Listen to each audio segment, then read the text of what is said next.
So what does it take to survive a nasty crash? We're back and we're talking about safety, specifically the cage. You know, that thing which keeps the car from imploding around you and possibly through you? It does not matter who you are. At the end of the day, we're all ultra soft and incredibly squishy. And much like us silly bipedals, these 90s Japanese cars are also a bit soft and squishy. Not really good for performance and certainly not good for safety. So let's fix that.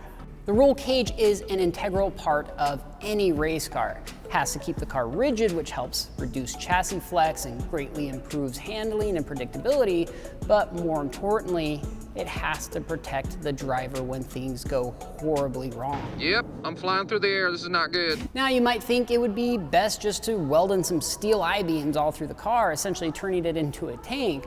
But when it comes to impact protection, it's all about energy and how to absorb and displace that energy around the driver, all while remaining structurally intact, even during multiple collisions. So basically that means it has to be both rigid as to not collapse, but it also has to be malleable and bend to absorb energy, and this is no easy task.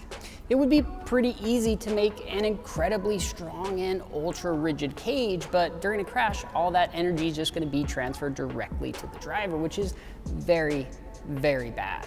Now, on the other hand, you could make a cage that bends easily, and in a low speed event, this would actually be pretty nice, much like the 5-mile-an-hour crash bumper beams that are mandated here in the United States. They're designed to fold like origami, thereby taking all of that energy from the impact. But if you're involved in anything more than just a simple fender bender, well, you might be better off having no cage at all, as you're just now creating more points that can come in contact with your body.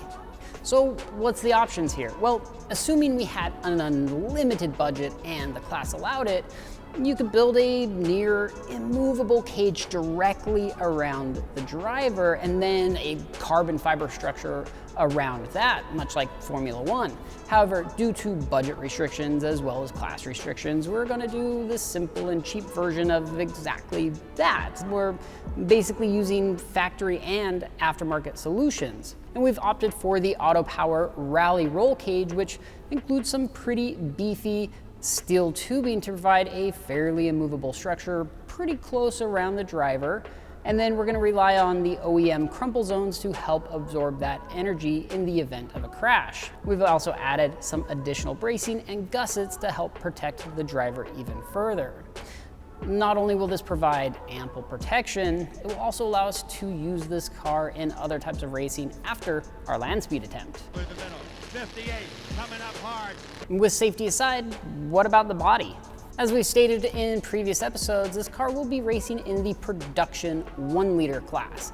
And let's dig a little bit into what production actually means in this sense. So basically it means that as far as the body is concerned, it needs to be stock, with a few exceptions.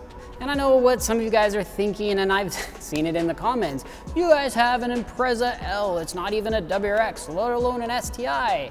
And you're right, 100%, but that's where we're gonna use the rules of the class to our advantage. First, in order to even run a turbo engine in this car, we have to be able to prove that these cars came with a turbo from the factory, which they did, just not here in North America. However, the organization now allows world cars, which means that we can legally enter this car as a WRX or STi. And so we've decided to set the car up as the STi Type RA. Now first, I have to give a shout out to a few people who helped us find some of these rare JDM body pieces, and that's our friend Dave over at RallySport, and of course the guys at JDM of San Diego. But with that said, let's start up front. This is the version 5 or 6 front bumper, and you can actually get these from your local dealership, as these came stock on our 2.5 RS models. Now below that is a genuine STi front lip, which is a factory option. And moving up, we've got the fog light covers with the OEM turn signals and bumper vents off to the side. Now combined with the genuine STi front grille, the OEM glass headlights, we essentially have a 100% stock STi front end. And for the hood, we did go with a genuine STi aluminum hood, and I was able to find a set of folded mirrors along with replacement JDM doors to replace the factory damaged ones. Now we've also got a few other bits like the mid-height rear spoiler and some other JDM pieces, and some ultra rare under trays and some other small aero bits we'll be throwing on, but at least right now it's starting to look like a real car. And we've done all of this to try to get the most aerodynamics out of the car we possibly can. But now for the livery, we're still working on that, but as you can see, we've started to wrap the car in this killer textured wrap, but that's where we're gonna end the video.